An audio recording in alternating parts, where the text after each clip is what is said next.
Watch out, New York, a massive global warming march planned for New York City tomorrow. And it comes on the heels of a major legal victory for the global warming movement. A prosecutor in Massachusetts dropping all criminal charges against activists who were blocking a 40,000-ton shipment of coal to a power plant. The DA admitting that he let them off the criminal hook because he agreed with them about climate change. So, John, is this a dangerous precedent? It's a terribly dangerous precedent. We are talking about a theory here. Because you believe in a theory does not give you the right to go on someone's private property and interrupt their business, interrupt their ability to operate, and that's exactly what's happened. This business is going to be shut down.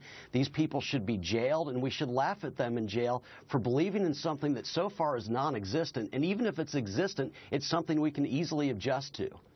Rick, the idea is that you can get off of a criminal offense if you believe in global warming. Is that right? Well, you can only get off a criminal offense if you believe in global warming in that one jurisdiction, apparently.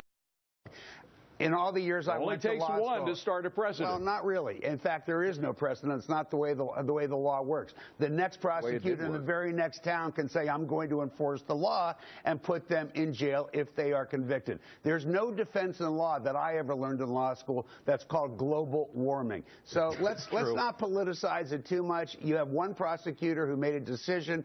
The voters of that district will be able to get rid of them if they don't like the way he behaved, and that's pretty much. But Sabrina, it was more than just a statement in a courtroom. It was a statement that affected activists who were blocking 40,000 tons of coal. I mean, this was not nothing. This was a big coal shipment. We are heading into a cold winter.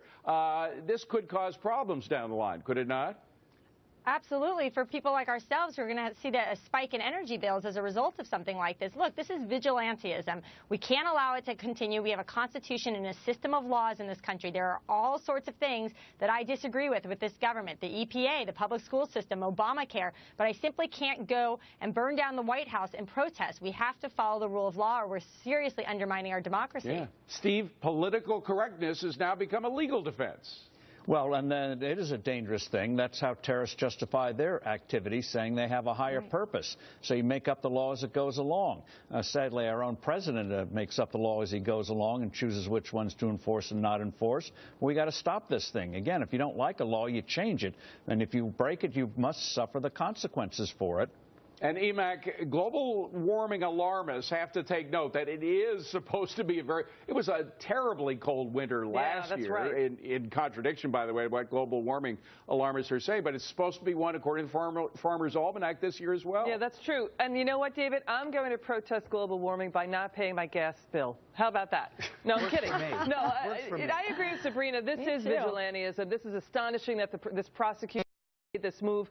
How about, blocking the lobster guys, the fishermen there who did this, blocking their driveways so they can't, drive their gas polluting, SUVs. I mean, you're right, David. This is really harmful, and I don't want this precedent. I don't yet see another prosecutor, though, taking this case on, as Rick Unger suggests. Well, let's hope. We need to stop this kind of behavior in its tracks. Bill Baldwin, a free pass for coal protesters? What do you think? Well, I do think that these coal protesters are continuing a long tradition of civil disobedience that goes back to people like Mahatma Gandhi. They don't quite have the stature that Gandhi has those. And I think they can improve their standing in the public eye if they would protest by unplugging their air conditioners and promising not to use electric cars. That would really help. So, John Tammy, what do you have against Mahatma Gandhi? Honestly, what do you have against How do you answer a question like that? But I think what we have to say is that capitalism provides, if we really believe in global warming, let's consume all the gas and coal as possible, speed up the global warming so that entrepreneurs figure out a way around it. I don't think they're going to need to. This is a massive hoax that we're going to laugh about,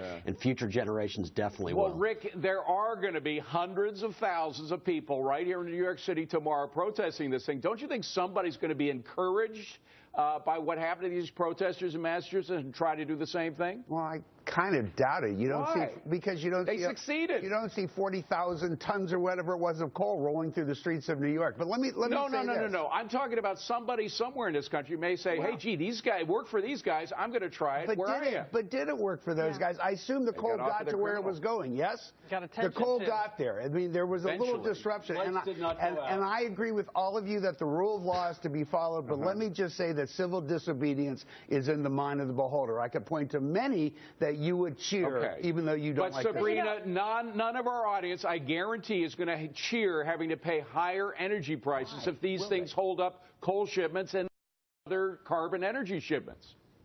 Right, absolutely, and it'll affect them at the grocery store, at the clothing store, at the gasoline, pump. It's going to affect them in a lot of ways.